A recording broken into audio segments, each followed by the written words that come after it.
Est-ce que tu connais les types de hackers et leur comportement? Disons que parler de hacking sans connaître les différents serait naviguer à vue. Alors, dans cette vidéo, je vais détailler les types de hackers et leurs réflexions. Tu me diras en commentaire la posture qui te plaît. Je te dirai aussi la meilleure. Il existe trois types de hackers. Je parle pas ici des connaisseurs de la cybersécurité, mais je parle des pros. Généralement, vous allez entendre parler des scammers. Ils sont classés dans la catégorie des scripts qui disent que nous en parlerons dans une prochaine vidéo. On va parler ici premièrement des Black Hat hackers. Ce sont des hackers qui utilisent leurs connaissances pour nuire aux autres. Vol de données, arnaque en ligne, virus et bien d'autres. Ils sont mal intentionnés et sont poursuivis par la loi. Je te dis cash, tu partageras ma vision de traquer n'importe quel hacker et protéger les autres en suivant mes vidéos. Abonne-toi, like si tu ne l'as pas encore fait. Pourquoi je dis cela? Concernant les white hat hackers, venons au fait.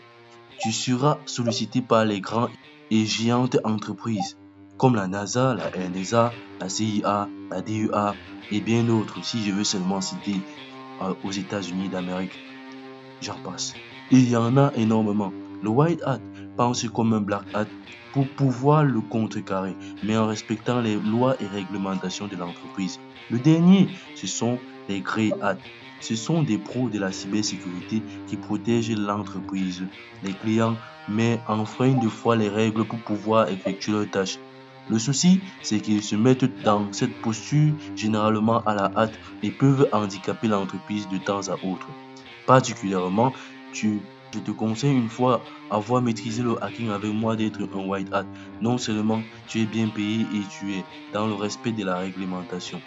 En tous les cas, à tout point, je chercherai à être toujours éthique dans les vidéos pour que tu ne sois pas tenté de faire autre chose. Car vu que les hackers doivent se soutenir, je voudrais qu'on puisse être des traqueurs de ces malveillants ensemble, pas que ce soit un de tes traqueurs, non. Alors c'est ici que nous clôturons notre vidéo. J'espère que tu as appris et s'il y a des zones d'ombre, ne manque pas de demander en commentaire et je te répondrai. À très bientôt pour la prochaine vidéo. Nous parlerons de la cybersécurité et cybercriminalité. Ne manque pas en appuyant la cloche de notification.